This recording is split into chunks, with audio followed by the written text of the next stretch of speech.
নমস্কার সবাইকে। বড়মার বাড়ি থেকে আসার সময় কেন কান্না করে করে এলাম, এমনিতে তো বাবার বাড়ি বা বড়মার বাড়িতে গেছিলাম বুধবার দিন সন্ধ্যায়। বৃহস্পতিবার বড়মার বাড়িতে পুজো ছিল, শুক্রবার হোলি খেলা হয়েছে, শুক্রবারে সন্ধ্যা থেকে শেয়ার করব। তো বাবার বাড়িতে চলে গেছিলাম, বিকেলে একটু ঘুমিয়েছি। আর ওই যে বিকেল অবধি আগের ভিডিওতে শেয়ার করেছি, মানে হোলি খেলা হয়ে দাদা আইসক্রিম টাইসক্রিম এনেছিল, ততটা অবধি শেয়ার করেছিলাম। তারপরে সন্ধ্যেতে চা মুড়ি টুড়ি খাওয়া হয়েছে। তারপরে আমাদের এই সামনের গ্রামে কুকুরাউল গ্রাম রয়েছে, ওখানে না 108টি গৌরাঙ্গ মহাপ্রভুর পুজো হয়। ওই জন্য এখানে বিভিন্ন রকমের বাজনা, নাচ, পুরুলিয়ার ছৌ নাচ অনেক রকমের হয় আর কি। মানে ওখানের গ্রামের সমস্ত মানুষ আসে, প্লাস আমাদের গ্রামের, আমাদের মানে বাবার বাড়ির গ্রাম বালিয়া গ্রাম, ওখানেরও সমস্ত প্রায় মানুষরা মানে দেখতে আসে, সবাই ভিডিও বানাচ্ছে, মানে খুব সুন্দর আর কি। তো এরকম যে ঘটোত্তোলন হয় বা ঠাকুরকে নিয়ে যায় খুব কম দেখা যায়। বিভিন্ন রকমের আয়োজন রয়েছে, তো ওই যে দেখো প্রজাপতি হয়ে কি সুন্দর নাচানাচি করছে।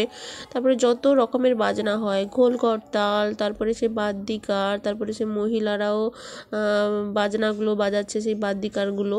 লাইটটা ছিল না বলে বোঝা যাচ্ছে না, ওই যে সামনে বড় বড় একেবারে টেনে টেনে নিয়ে যাচ্ছে, বাজনা বাজাচ্ছে, ওগুলোর নাম কি বলে জানি না। তারপরে ওই যে পুরুলিয়ার দেখো ছৌ নৃত্য বা অনেক আরও অন্যান্য নৃত্য, যেরকম ওই যে মাথাতে 5টা করে হাঁড়ি বা কলসি দিয়ে যে নাচ করছে, আরও অনেক কিছু রয়েছে। আমি হয়তো ক্যামেরাবন্দি করতে পারছি না, মানে এত সুন্দরও লাগছিল। প্রচুর আলো, প্রচুর মানুষজন, মানে কুকুরাউল গ্রামের সবাই চলে এসছে মানে ঠাকুরদের নিয়ে যাওয়ার জন্য, মানে প্রচুর টাকা খরচ করে আর কি। এই যে নীল ড্রেস পরে পোশাক পরা যে মেয়েরা ওদিকটায় নাচ করছিল, আমি মানে ওই দিকটায় নাচ করছিল দেখাতে পারলাম না, আরও মানে প্রচুর কিছু ছিল। তো যাই হোক, এই যে দেখো টোটোতে করে 108টি মহাপ্রভু গৌরাঙ্গ ঠাকুর রয়েছে, সব নিয়ে যাবে বলে এসেছে আর কি। তখন ওই সন্ধ্যা 7টা-8টা মতো বাজে। তারপরে রাতে বড়মার বাড়িতে খাওয়া দাওয়া করে আবার বাবার বাড়িতে চলে যাব। তারপরে পরের দিন শনিবার দিন মানে বাড়ি ফিরবো আর কি। তো যাই হোক, এই যে আমার কচিমনা দেখো, সবাই তো নাচ করছিল হোলিতে। কচিমনার নাচ তো কেউ দেখোনি, নাচ করছিল কিন্তু কচিমনা দেখো তার বাবার ফোনে গানটা হচ্ছিল, ওই যে এখনকার যে গান কি বলে, কিশোরী কিশোরী, ওই গানটা বাজছিল। সে ফোনটাকেও ছাড়ছে না, ফোনটা নিয়ে নাচ করেই যাচ্ছে। তো যাই হোক, এখানে স্নান টান করে বড়মার বাড়িতে যাচ্ছি, ওখানে আবার খাওয়া দাওয়া সকাল থেকে হবে, দুপুরে খাওয়া দাওয়া করে আমরা বিকেলে মোটামুটি বাড়ি ফিরবো। আর রবিবার অবধি, মানে যেহেতু হোলিতে ছুটি ছিল শুক্রবার শনিবার, রবিবার বাড়ি আসার কথা ছিল, কিন্তু রবিবার একটা ছেলের একটা মানে দরকারি কাজে পড়াশুনো ছিল, ওই জন্য শনিবার সন্ধ্যাতে আমরা চলে এসেছি। এমনিতে আজকে কিন্তু সে যে আমাদের মানে পাড়াতে একজন বৌদি থাকে, রান্নাবান্না করে, সে আসেনি, ওই জন্য বড় দিদি রান্নাবান্না করছে এখানে। আর বড় দিদির ছোটো মেয়ে যে অনিন্দিতা, মানে ডাক্তার অনিন্দিতা, সে কিন্তু রান্নাবান্না কাজেও অনেক হেল্পও করে তার মাকে, এমনিতেও রান্নাবান্নাও খুব ভালো করে। আর এখানে পুকুরে মাছ ধরা হচ্ছে, আমার বাবা ওই যে জাল টানছে, আর ওই দিকটায় আমার বাবু রয়েছে, ছোটো ছোটো যে মৌরালা মাছগুলো ধরছে আর কি। আর এমনিতে বড় মাছও ধরেছে আমার সেই রুমাদি, মানে ছোটো দিদি রুমাদি, সে মাছ টাছ কেটেছে।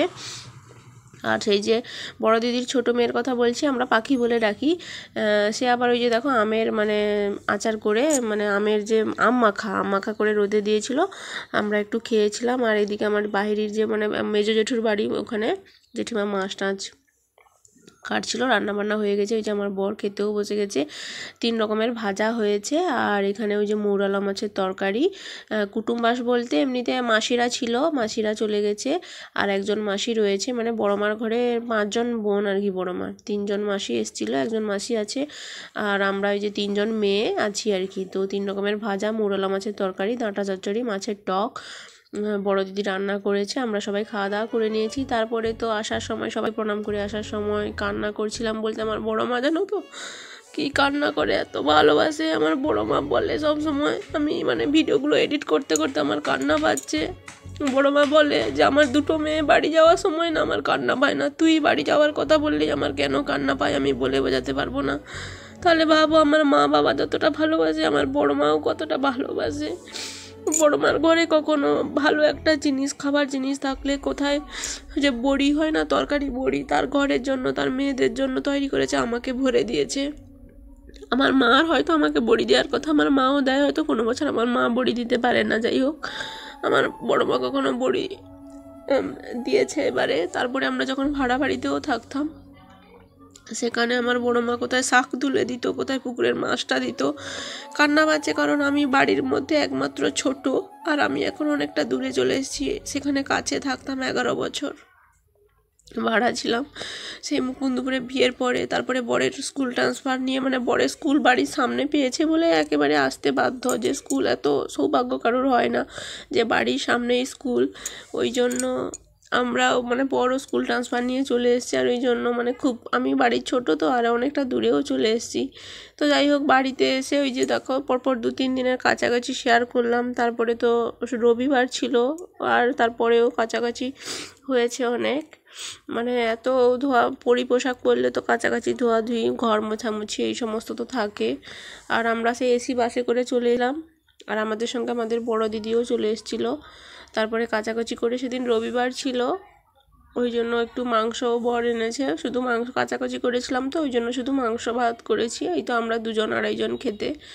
তারপরে মাংস রান্নাবান্না করে আবার বিকেলে একটু তরমুজ খেয়েছিলাম, মানে একটু মানে রান্নাবান্নাগুলো যেগুলো ভিডিও করেছিলাম তোমাদের সঙ্গে শেয়ার করছি আর কি, ওই তরমুজ। তারপরের দিন সোমবার ছিল, মানে উচ্চ মাধ্যমিক পরীক্ষা তো তখন চলছিল, এখন তো উচ্চ মাধ্যমিক পরীক্ষা শেষ হয়ে গেছে, ভিডিওগুলো দিতে লেট হচ্ছে। তো আমার মা ছেলেই খেতাম, ছেলে তো সেই মাছের ঝোল হলে হয়ে যায়, কোনো ভাজাভুজি চচ্চড়ি ঘন্টা এগুলো কিছুই খায় না।